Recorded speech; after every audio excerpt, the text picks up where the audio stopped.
Good evening, everyone. Good evening.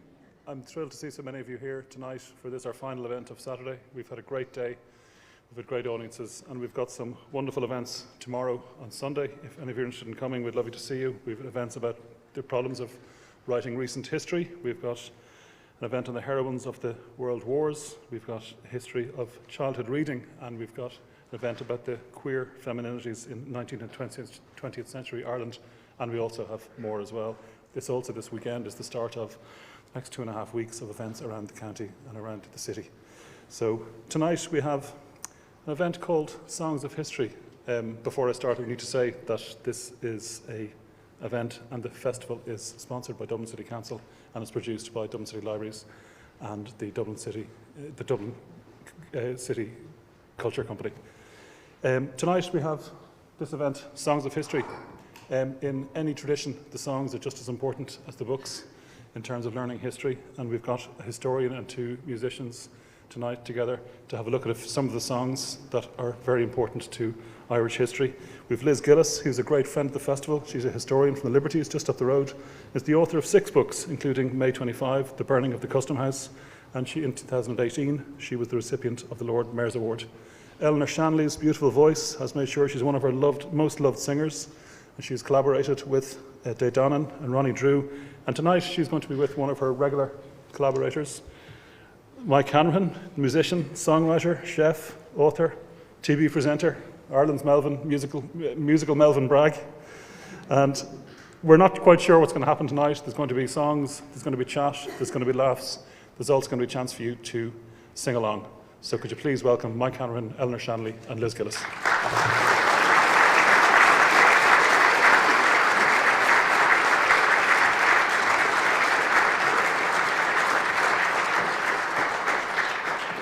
I'm very glad you said we're not sure what's going to happen tonight. Good evening, everybody. Are you all well? Great to see so many people here. So, my name is Mike Hanrahan. I'm here because I love our history and especially our history through our songs and our music. I've spent the last 13 years researching songs of our history from a particular period, from the Cultural Revolution from 1890s right to 1922. So I found some gems along the way. And then when I was invited to be here, I really wanted to be here with two of my favourite people to work with. Liz Gillis, you can put your hands and welcome Liz.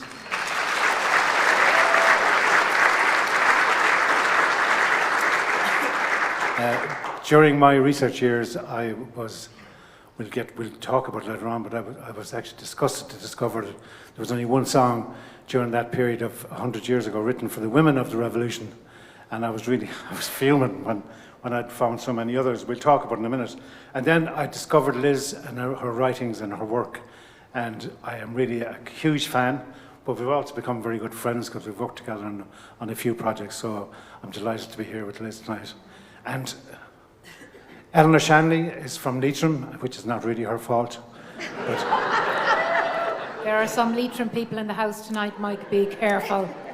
But I personally, well, we've been friends for many years, but I actually consider Eleanor's voice to be my favourite of the Irish voices, and that means including male or female. I just love working with Eleanor. She has a most stunning voice, and what's really special about her voice is that she takes a song and she gets into the heart of the song. A lot of people just belt out songs, and very few people actually sing the songs. And Eleanor is on top of the world on that front. So we're delighted to be here. We're going to open with, we're going to sing a few songs, but we actually don't know where we're going to go with it, do we? Have you any idea? Not really, no. Liz? No? Good. We're here. I would have avoided this song for many years because it was called Four Green Fields. And then I discovered recently that it was written by Tommy Makem, and I got the history of the song from Tommy's nephew, to discover that he had been inspired by Lady Gregory and Yeats. So would you want to talk about that whole beginning of the Abbey Theatre The cultural revival. The cultural revival. The importance of the cultural Yeah. revival in bringing like-minded people together and rediscovering our culture, our language, our theatre, providing a place and a space where people could express themselves through the language, through the plays, and the amazing group of people that came together that had a vision of a new Ireland. And it brought together people from different strands of society. You have, as you said, W.B. Yeats, and there is Maud Gonne, who is a hugely important figure, who was the muse of Yeats, but who in her own right was such a radical, Republican-minded woman who set up Inine na hÉireann way before Sinn Féin was a political movement, way before the Irish Volunteers were even a pipe dream of some people. She set up this organisation based in Dublin who had a clear vision. So she is that inspiration to Yeats. But then she is also the inspiration to so many people who became involved in the revolution, but really gave her all to the future, an idealised future of what New Ireland could be. And all those people bringing those strands together through theatre, through music, to our sports. It was that whole cultural revival that is the springboard for what then becomes the revolutionary movement. So I really don't think, if you hadn't had that, we wouldn't have had the inspiration for those to then go on and fight for an Ireland that they truly believed in. Super. And if she wasn't around, we wouldn't have this song, because Tommy was really taken with this period of our history, and particularly what was going on in the Abbey. And the song is like the old Ashlings of long ago. The Ashling was the dream, where Ireland came to somebody in a dream, and he uses that kind of form in this song as well.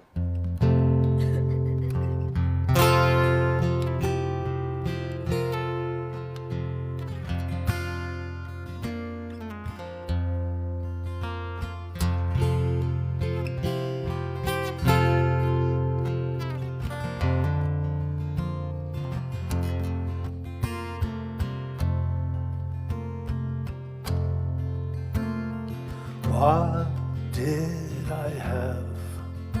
Said a fine old woman. What did I have? This proud old woman did say. I had 4 green fields, each one was a jewel, but strangers they came. They tried to take them from me.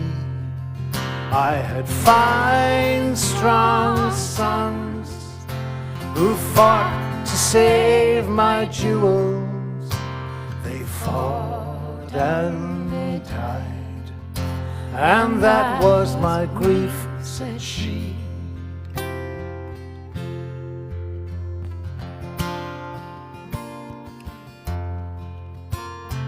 Long time ago, said a fine old woman.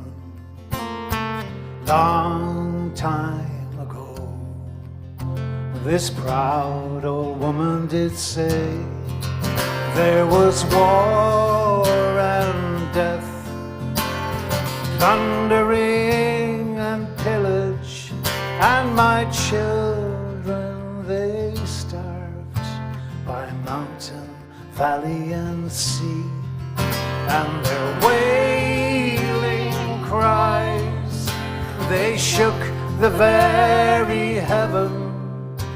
My 4 green fields ran red with their blood, said she.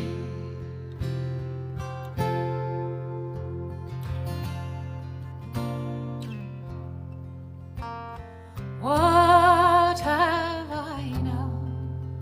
Said a fine old woman.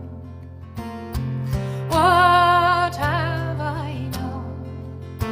This proud old woman did say, I have 4 green fields, one of them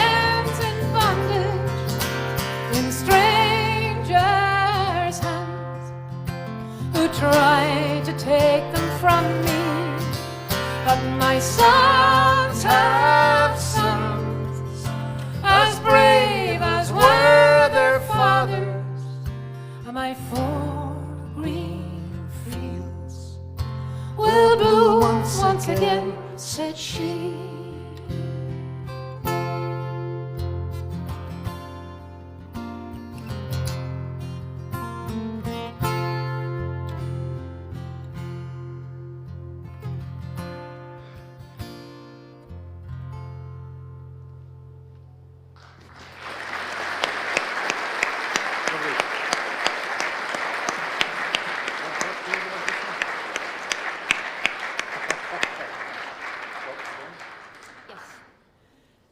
We're going to do a song now.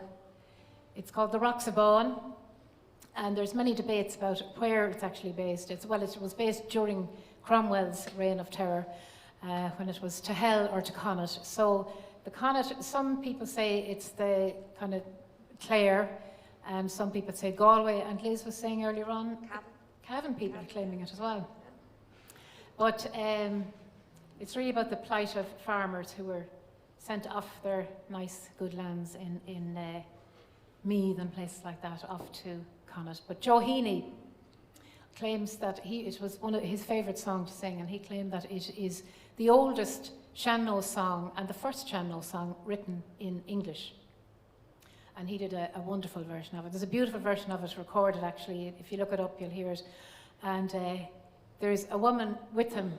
It's just kind of a voice recording, obviously. And he sings the song, and then she says, well, you sung it a bit different now.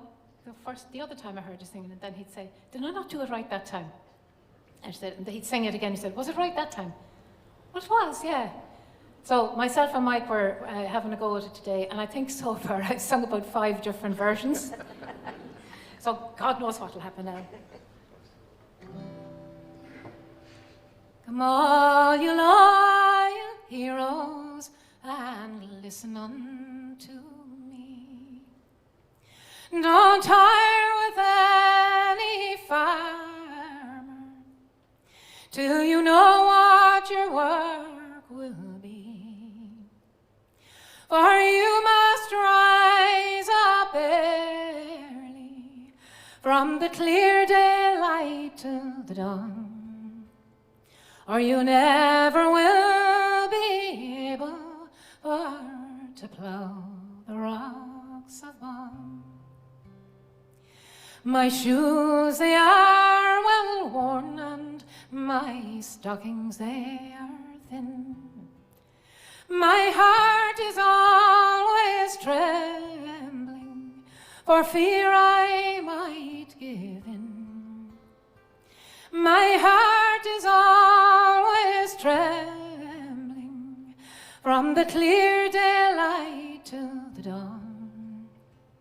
I'm afraid I won't be able for to plough the rocks of Bowen.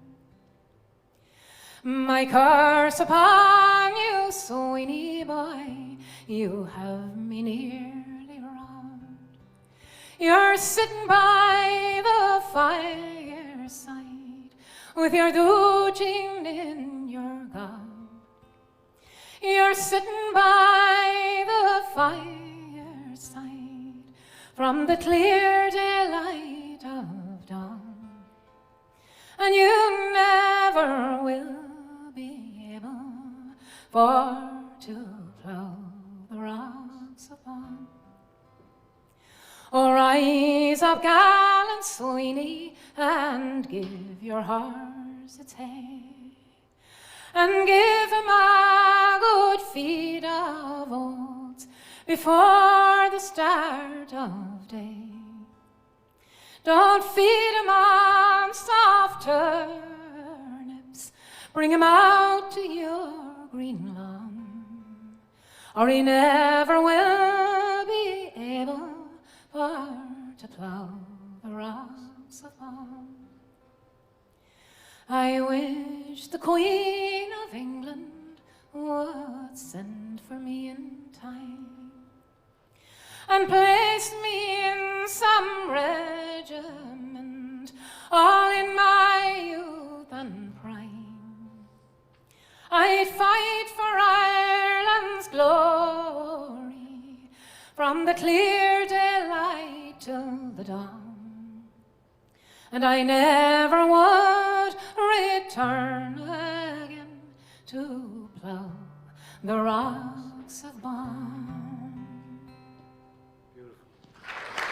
Beautiful.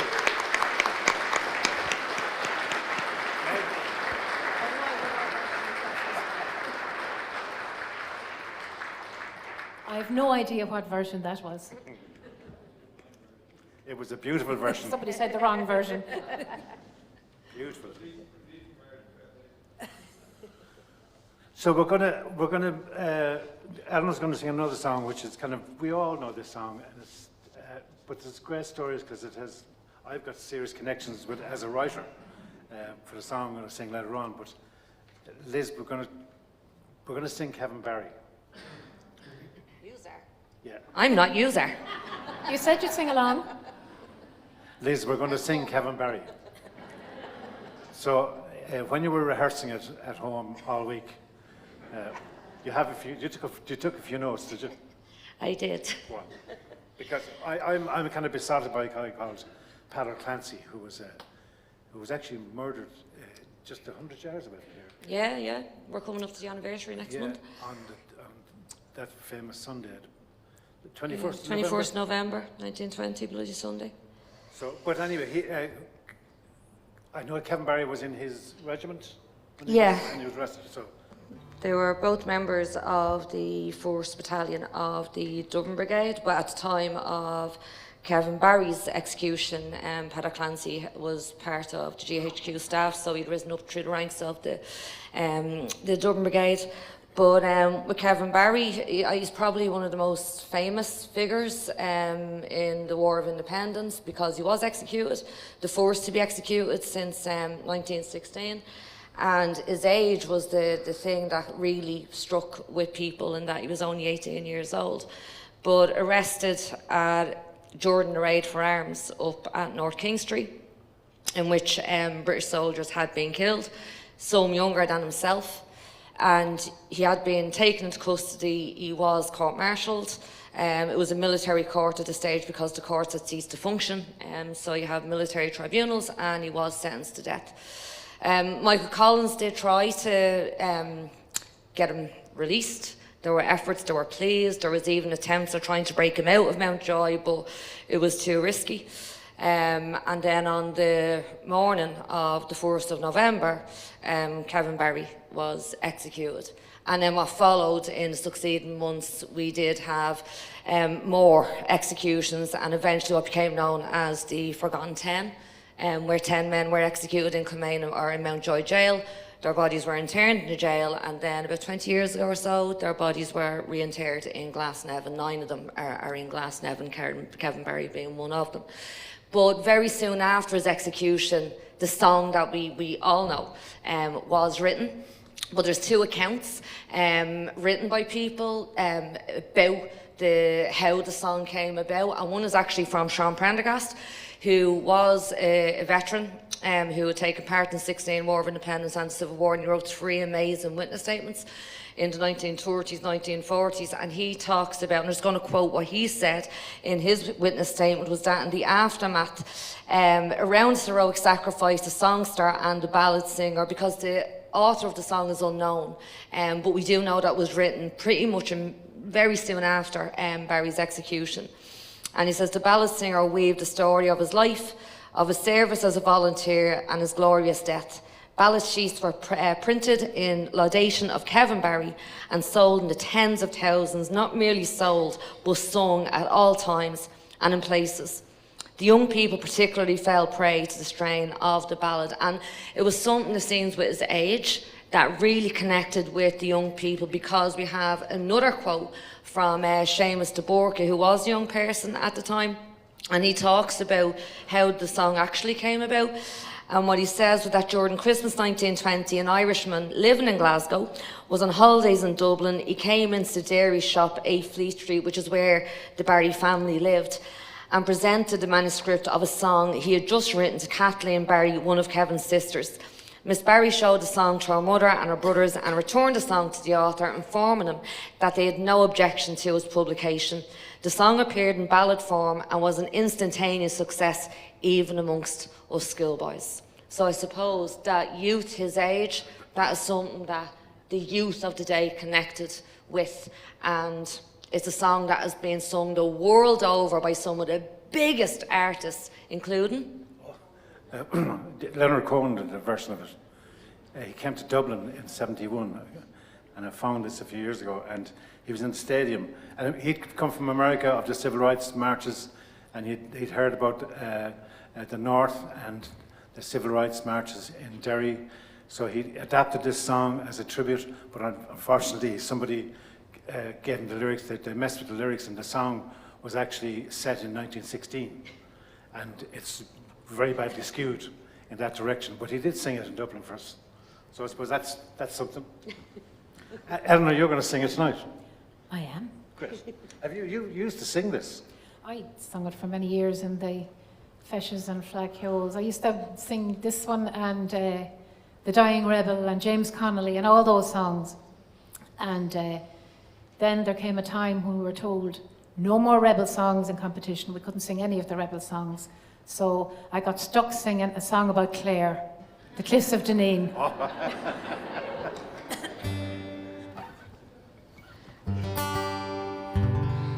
In Mountjoy jail one Monday morning, high upon the gallows tree, Kevin Barry gave his young life for the cause of liberty.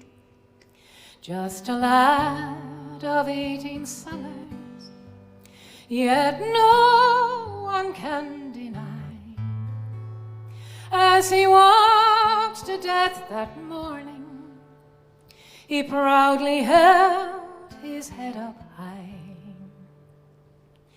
Just before he faced the hangman in his dreary prison cell, British soldiers tortured Barry just because he would not tell the names of his brave companions and other things they wished to know.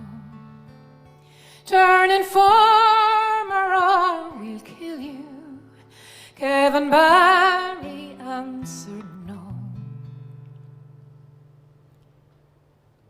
Another martyr for old Ireland, another murder for the crown, whose brutal laws may kill the Irish, but can't keep their spirits down. Lads like Barry are no cowards, from the foe they will not fly. Lads like Barry will free Ireland, for her cause they'll fight and die. Lovely. Lovely.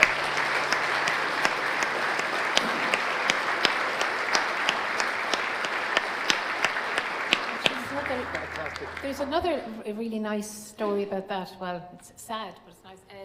There was a friend of the Barry family, Canon Waters, and Canon Waters went in to visit him the day before he was executed.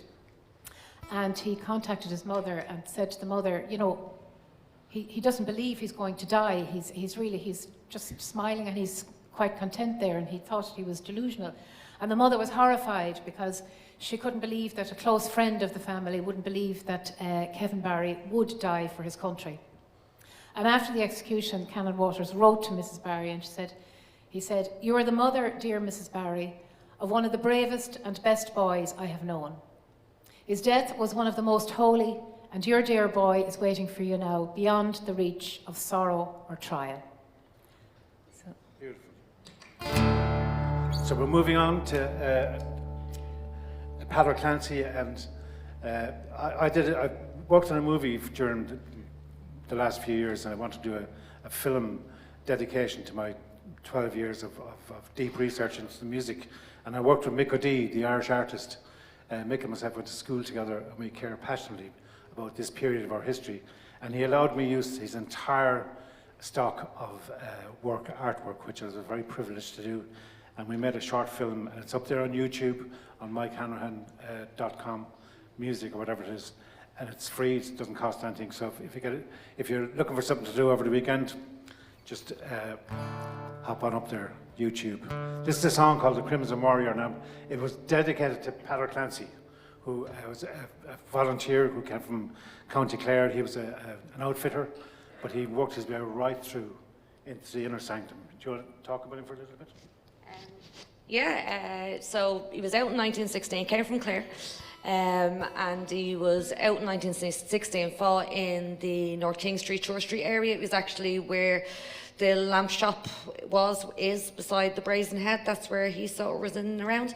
Imprisoned after 1916. He's one of them that's actually sentenced after 1916, not one that is sent to Frongok, because he had his mugshot taken in Mountjoy, and there's a brilliant photograph, and that's one of the images that you used in, that Mick used in the film. And everyone would say, do look at that film. It's an absolutely brilliant exploration of music and song and the revolution.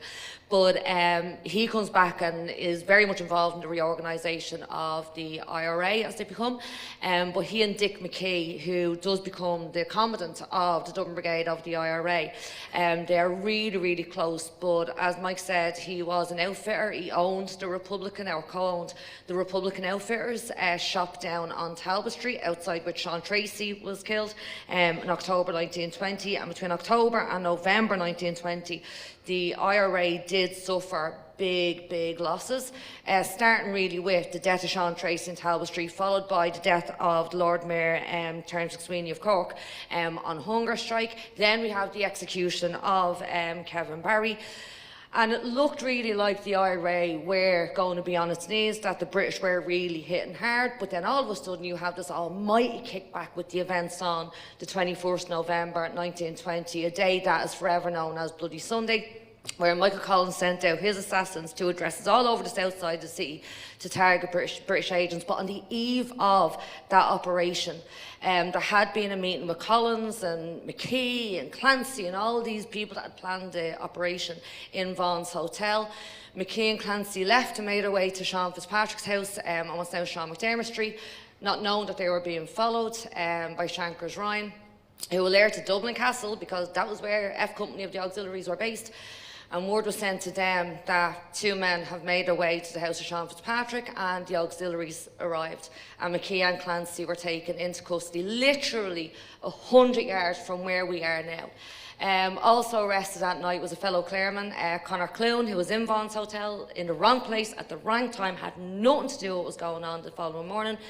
And then the assassinations take place at 9 o'clock, followed by the events that happen out in Crow Park, at the match between Dublin and Tipperary, where really the only thing that should have made the newspapers that day was who won that match, but instead the newspapers was full of the news of the assassinations, and then the fact that the military, the Black and Tans, the Crown Forces, opened fire on the civilians, killing 14 people in all and wounding scores. But that was not enough to avenge the deaths of the British agents that day, because in the guard room in Dublin Castle, you had McKee, Clancy and Clune, and the three men, big inverted commas here, were shot trying to escape.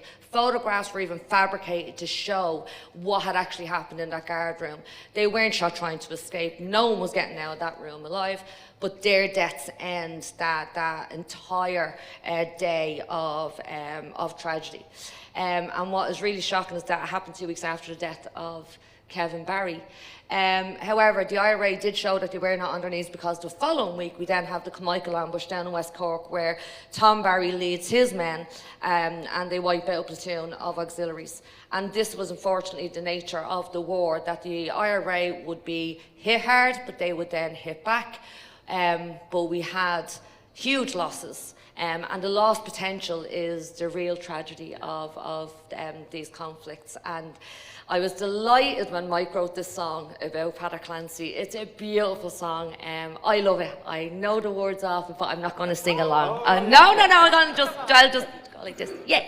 So, Mike, Crimson Warrior. If you close your eyes, then you'll know people. You won't even see people looking at you. I'm not drunk enough. So it's called the Crimson Warrior, is because Peter Clancy's name translated into from the Irish, his original name into English was Ruddy, son of the Ruddy Warrior. And when I was writing the song, Ruddy Warrior doesn't really appear in any rhyming book at all. So I decided to mess around with the colour, and that's why he became the Crimson Warrior.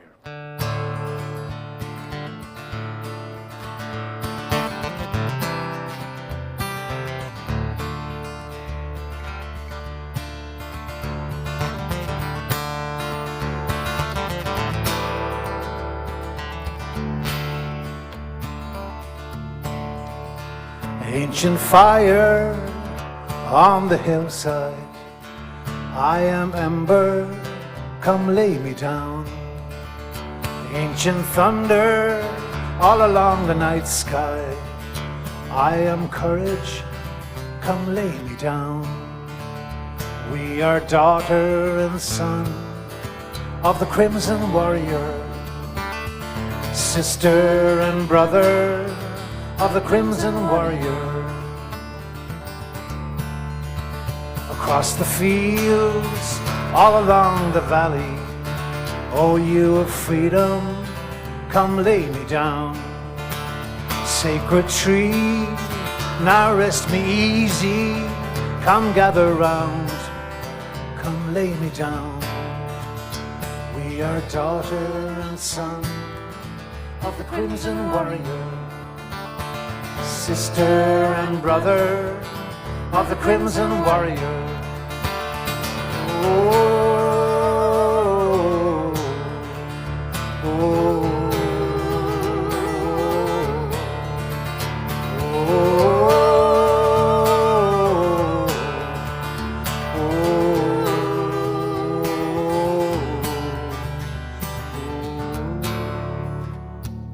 Who am I if I am not everything? I have spread my roots and let the colors grow around me. Come lay your head down and call me home. Ancient fire, you have burned out my centuries, and whoever takes their shape in your light is me. There's a place at the hearth I am yours. I am daughter and son of the Crimson Warrior, sister and brother of the Crimson Warrior. Oh, oh, oh, oh.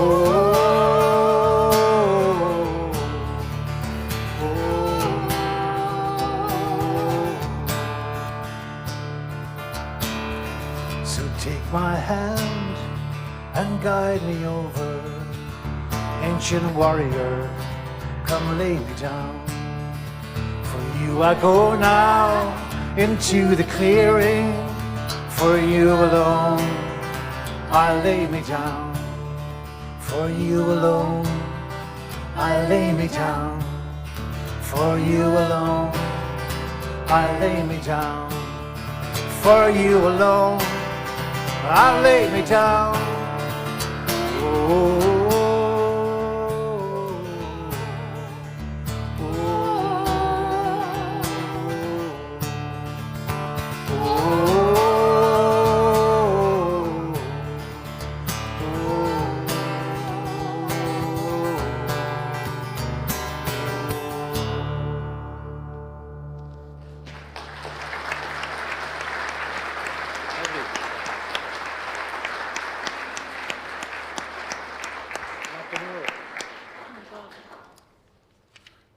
so we're gonna,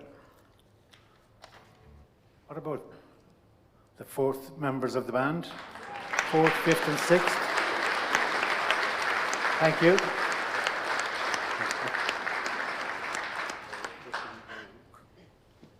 Right, this is the song, you know plenty about this, Liz, the Valley of Knockanure. Do you want to say something about it? Yeah, So Valley Knocknure, this would be one of my favourite songs. The lyrics are just so haunting, but it tells of events that happened down in Kerry in May 1921. Sort of the month of April, late March, April, May, they were vicious down in Kerry between the Crown Forces and the IRA. And there'd been a series of ambushes and there'd be a series of assassinations carried out by the Kerry Brigades.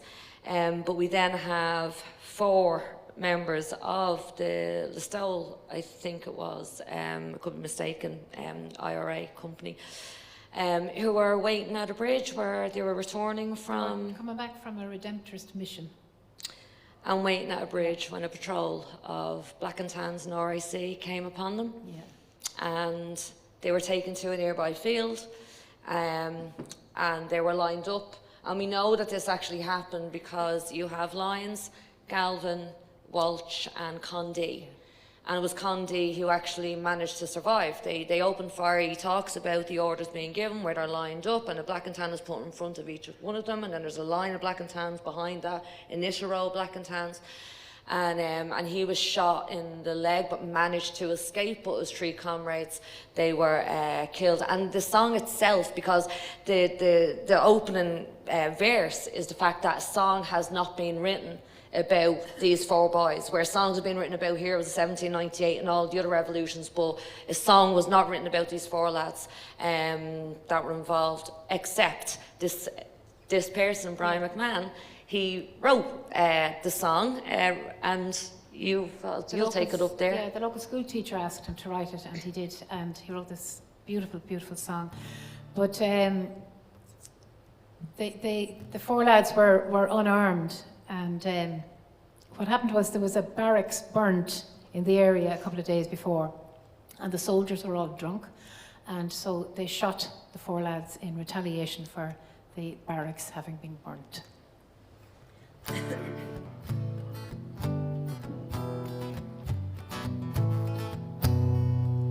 You may sing or speak about Easter week or the heroes of '98. Those Fenian men who roamed the glen in victory or defeat. Their names on history's page are told, their memory will endure. Not a song was sung of our darling sons in the valley of Knocknure. There was Walsh and Lyons and the Dalton boy, they were young and in prime. They rambled to a lonely spot where the Black and Tans did hide. The Republic bold they did uphold with alacrity so sure, and side by side they fought and died in the valley of Knocknure. It was on a neighbouring hillside we listened in calm dismay. In every house, in every town, a young girl knelt to pray. They're closing in around them now with rifle fire so sure. And Lyons is dead and young Dalton's down in the valley of Knocknure. But ere the guns could seal his fate, young Walsh had broken through. With a prayer to God, he spurned the sod as against the hill he flew. The bullets tore his flesh in two, yet he cried with voice so sure, revenge I'll get for my comrade's death in the valley of Knocknure. The summer sun is sinking now behind the field and lea. The pale moonlight is shining bright far out beyond Tralee. The dismal stars and clouds afar are darkening the moon. And the banshee cried when young Dalton died in the valley of Knocknure.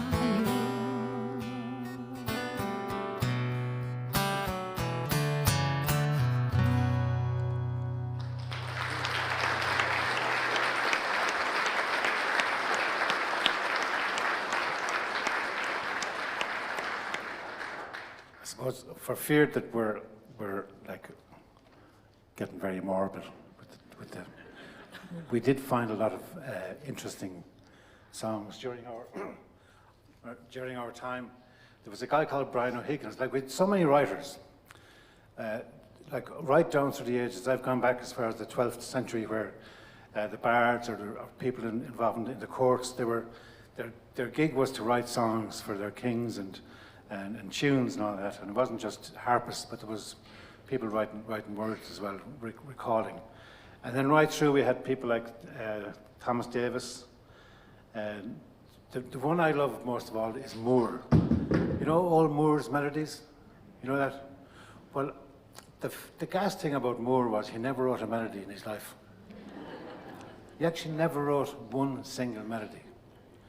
He wrote words, and he used existing melodies for all of his songs. He'd never written a melody at all. And I think it's funny that Moore's melodies, he's taking credit for the melodies. If copyright were around then, imagine. He'd be in serious trouble.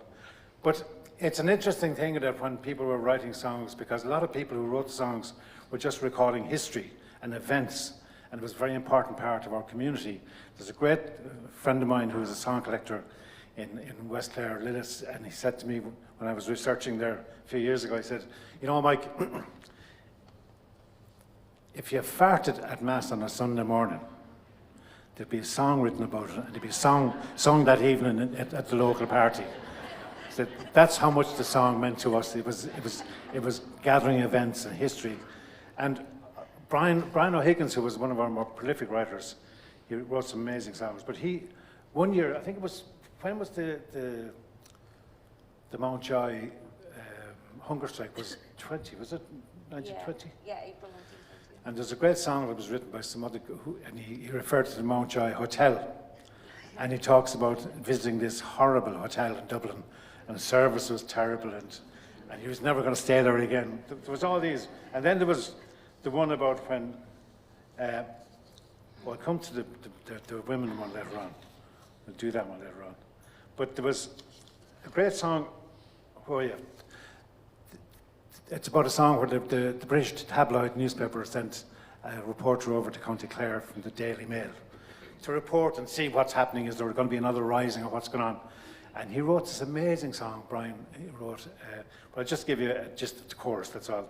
It says, every bird upon my word is singing treble. I'm a rebel.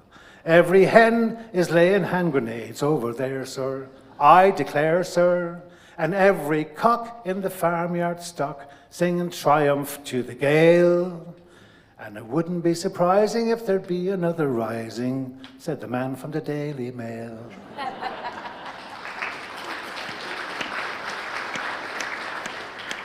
Just conscious of time here now. I know we're pushing on.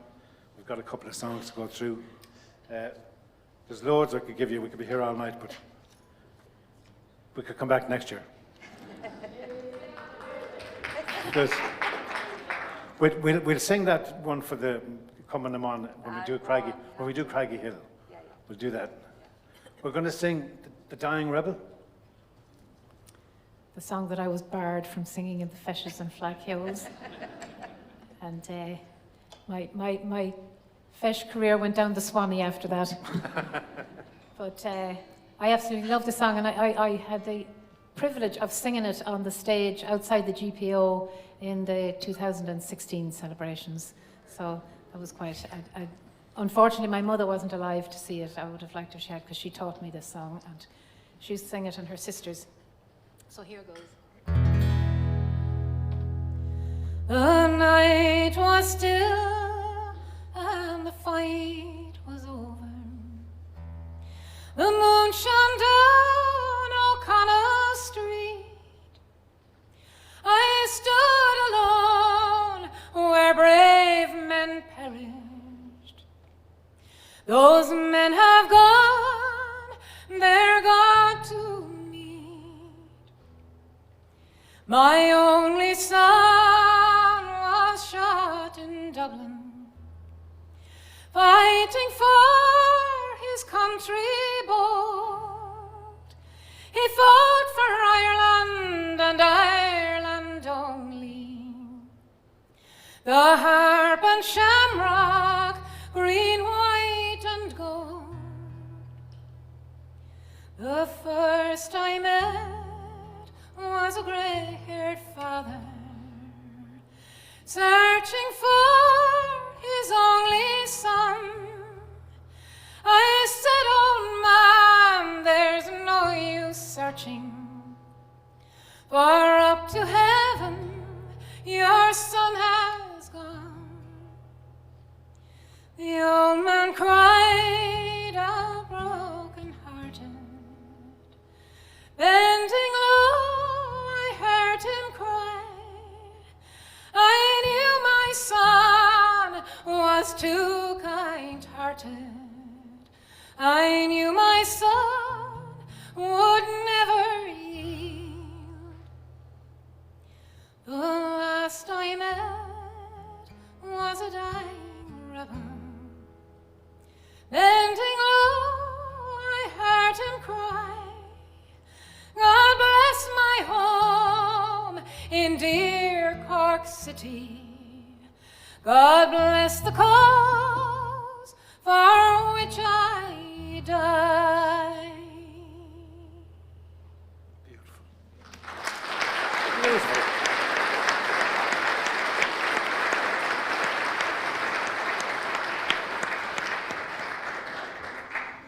So, we're running out of time now. We've got one more song to do. And if we get a chance after that, if we get a chance for a question or two, we can take them. If not, we'll just have to come back next year and answer the questions. But I want to sing the song at the end of the show. Myself and Eleanor have been doing it in our show, and it's a song I wrote called Craggy Hill. And it's, I'm going to let Liz talk about the women of the revolution, because for me, it was the greatest revelation for me was to discover over the last 13 years the courage and absolute amazing courage and dignity and power and the involvement of the women of the revolution, and then that was taken away so horribly when we became an independent state. Really got to me. It really annoys me, and annoyed me so much that when I was searching for songs for 1916, I found one song written for women, and it's a shocking song in a sense that this is all to give the women who were so involved in 1916. And I kind of vowed that I would write a song for the women of the revolution when I was finished my studies, and it became a central piece of my film, and kind of inspired by a great poet called Eva Gore Booth. And I'll do a short piece of her poems before we sing the song, but I want to sing this. This is a tribute to the women of the revolution. And it's called, well, I'll read a couple of lines. When you honor in song and in story the fighters who shouldered a gun, and recked not that death's blow should reach them, that it so Ireland's freedom be won. Forget not the women of Ireland, who stood without terror or dread beside those who battled so bravely. No mention of the battle that the women were involved in. And the chorus is, you all know the chorus of the melody. Just, you're going to sing this as well, aren't you? No. So here's to the women of Ireland who march without fear in the van. Old Ireland is proud of her daughters. Hurrah for brave Cumann man. That is the sum total of the dedication to the women of 1916. It's a shocker. And when I was doing the show with Brendan Begley in 16, we sang that after we did a whole stint on Connolly and his attitude to feminism and general attitude to having women of equality, including Constance Markovich. And she moved me on to Eva Gore Booth. You're going to talk about this for a few minutes, and then we have enough for a chat and sing the song. And then I'll recite the poem. How's that? Okay. Oh, wait. This is the woman that inspired me to write about the women of the revolution. Would you go away? Yeah. Yeah, no, the women, their contribution was, I won't say forgotten, because There were fantastic local historians up and down this country that never excluded the women from the histories of the revolutionary period. But their role and what they did was very much overshadowed by the role of the men. And certainly it didn't help that most of the women took the anti-treaty side during the Civil War. They were blamed for causing the Civil War. So I suppose you have to blame somebody, and it was easier to blame the women. But without the contribution of the women, certainly in 1916, and I will say, although it's not a fantastic song, that song was written by Brian O'Higgins a week before the Easter Rising, so at least he did recognise the role that women were playing in the 1916 Rising, and he did a hell of a lot more to make sandwiches, as some historians said in 2016, proved to be very crucial, making sandwiches, but because one lot in, the group in the Hibernian, because they brought their 3 days worth of food and ate it in a couple of hours. So when the girls arrived, one fella said, "We're saved." So it was very important. But they kept it going after 1916 because the men were either dead or in prison, and it's gas when you've got the 77 women, I will shut up, but when you've got the 77 women that are held in Kilmainham jail, and it's like ganging them brought up, and the British didn't know what to do with them because women were not combatants.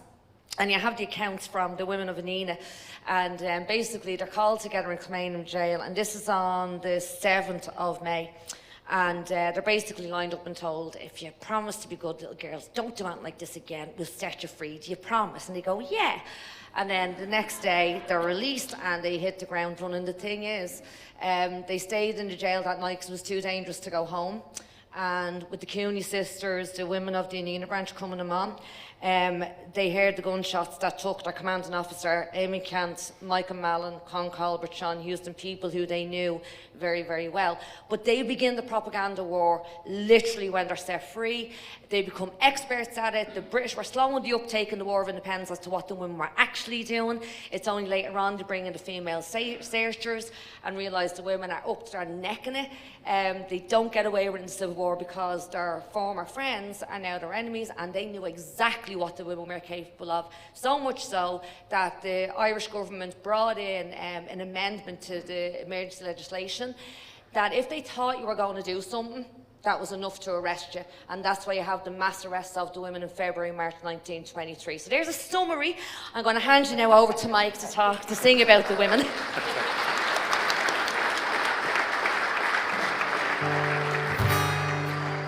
And this song is actually about it's an imaginary couple who were on either side during the Civil War after being together, and I used the imagery of a craggy hill where the woman is actually thrown up and forgotten about in a craggy hill.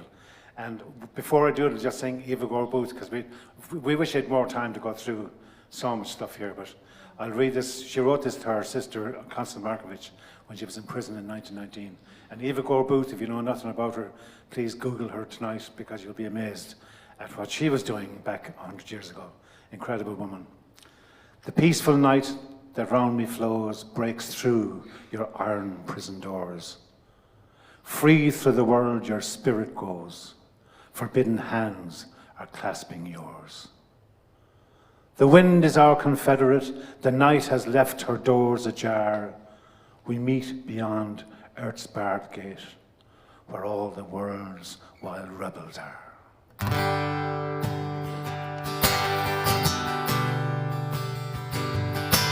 On a craggy hill, a long ago winter's morning, we watched the sun hanging with the moon. We thought this bloody war would soon be over.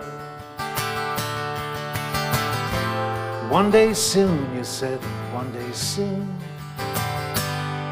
But for you and me, this war never ended. We fought side by side, and soon we turned the gun. In this bitter, twisted world of our envy, is the battle ever won? Love to think about you in the springtime, on a summer breeze, when I hear the cuckoo shrill.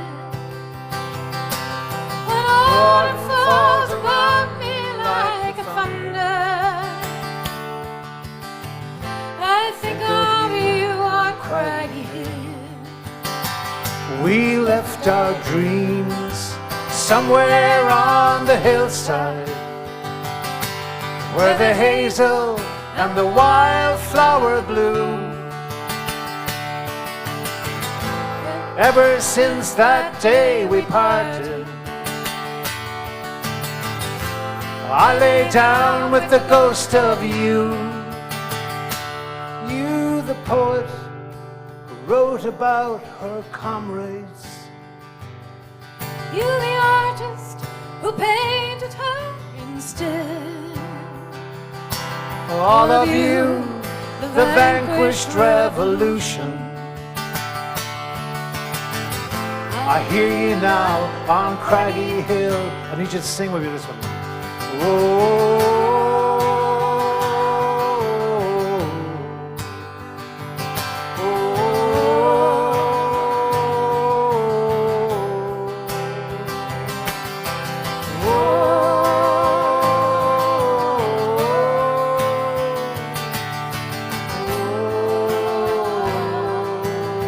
Let's sing to the women, okay? Anytime.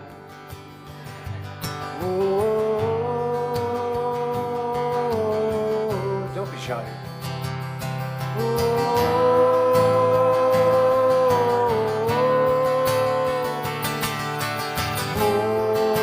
Let's give it one go.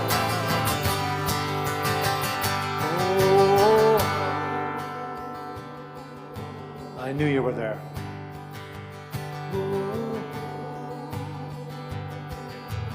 I think they hear you.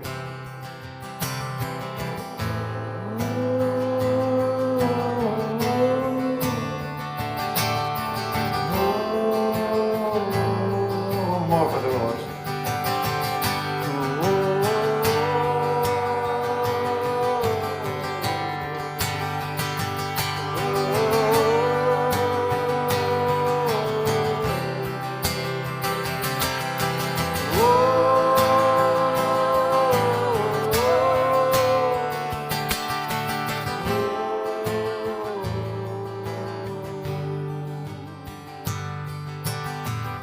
I see you now on Craggy Hill.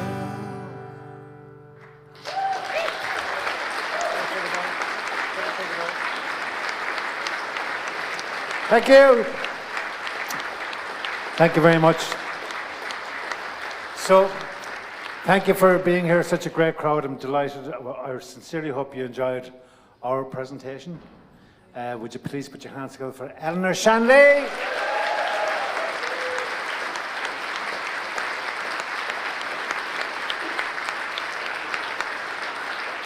For Liz Gillis, for our sign language people who are doing an amazing job telling our story for us. And what about the great Mike Hanrahan?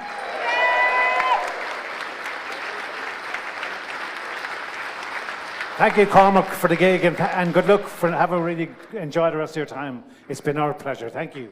Good night.